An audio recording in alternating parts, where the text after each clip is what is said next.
ان جابر رضی اللہ تعالیٰ عنہ، جابر رضی اللہ تعالیٰ عنہ فرماتے ہیں خرجنا مع رسول اللہ صلی اللہ علیہ وسلم، ہم رسول اللہ صلی اللہ علیہ وسلم کے ساتھ نکلے یومن ایک دن الی سعد بن معاذ، سعد بن معاذ رضی اللہ تعالیٰ عنہ کی طرف، حین توفی جب وہ فوت ہوئے، قال وہ جابر رضی اللہ تعالیٰ عنہ فرماتے ہیں فلما صلی علیہ رسول اللہ صلی اللہ علیہ وسلم، جب رسول اللہ صلی اللہ علیہ وسلم نے نماز جنازہ ادا کر لی، ووضع فی قبرہ، اور سعد رضی اللہ تعالیٰ عنہ کو ان کی قبر میں رکھ دیا گیا، وسوی علیہ، اور قبر کو برابر کر دیا گیا، سبح رسول اللہ صلی اللہ علیہ وسلم، اچانک رسول اللہ صلی اللہ علیہ وسلم نے تسبیح کی، فسبحنا، ہم نے بھی تسبیح کی، طویلا، لمبی تسبیح کی، ثم کبر، پھر آپ صلی اللہ علیہ وسلم نے تکبیر کہی، اللہ اکبر، فکبرنا، ہم نے بھی تکبیر کہی، فقیل یا رسول اللہ صلی اللہ علیہ وسلم، رسول اللہ صلی اللہ علیہ وسلم سے فرمایا گیا لما سبحتا، آپ نے تسبیح کیوں کی، ثم کبرتا، پھر آپ نے تکبیر کہی۔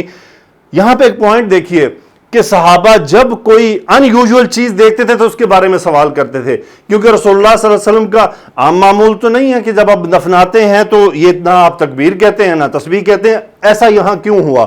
تو دیکھیے صحابہ کی آبزرویشن کتنی کلوز تھیں۔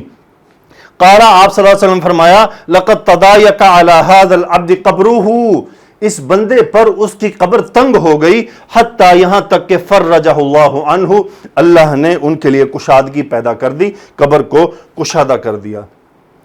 حدیث کے اندر ہمارے لیے کیا سبق ہے؟ سعد بن معاذ رضی اللہ تعالیٰ عنہ کتنے عظیم صحابی ہیں، 70,000 فرشتوں نے ان کے جنازے میں شرکت کی، 70,000۔ یہ وہ صحابی ہیں، عرش لہرا اٹھا، جھوم اٹھا خوشی سے، آسمان کے دروازے کھول دیے گئے، یہ وہ صحابی ہیں۔ جنازہ کون پڑھا رہے ہیں؟ رسول اللہ صلی اللہ علیہ وآلہ وسلم۔ قبر میں نو کون رکھ رہے ہیں؟ صحابہ کرام رضوان اللہ علیہم اجمعین، بڑی عظیم ہستیاں۔ قبر برابر کون کر رہے ہیں؟ رسول اللہ صلی اللہ علیہ وسلم کے ساتھ صحابہ، رسول اللہ صلی اللہ علیہ وسلم تسبیح پڑھنے والے، آپ صلی اللہ علیہ وسلم تکبیر کہنے والے، صحابہ آپ کا ساتھ دینے والے۔ کس پر؟ سعد بن معاذ۔ وجہ، قبر تنگ ہو گئی۔ غور کریں، قبر تنگ ہو گئی۔ کس کے لیے تنگ ہو گئی؟ 70,000 فرشتے جنازہ میں شامل، امام الانبیاء صلی اللہ علیہ وسلم جنازہ پڑھانے والے، صحابہ مقتدی، جنازہ پڑھنے والی جماعت، صحابہ کی عظیم جماعت۔ انبیاء کے بعد صحابہ کا درجہ ہے، انبیاء کے بعد جو عظیم لوگ ہیں وہ جنازہ پڑھنے والے۔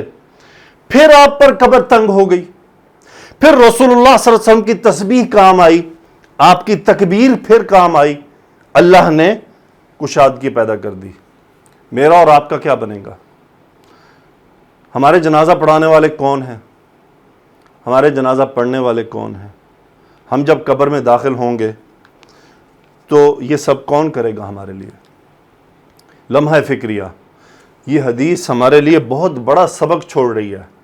اتنے عظیم صحابی، عرش جھوم اٹھا، آسمان کے دروازے کھل گئے، 70,000 فرشتے شامل، امام الانبیاء نماز جنازہ پڑھانے والے، انبیاء کے بعد عظیم لوگ، صحابہ جنازہ پڑھنے والے۔ قبر تنگ ہو گئی، قبر تنگ ہو گئی۔ اس سے زیادہ میں آپ سے کیا کہوں؟ میرے اور آپ کے لیے سبق ہے۔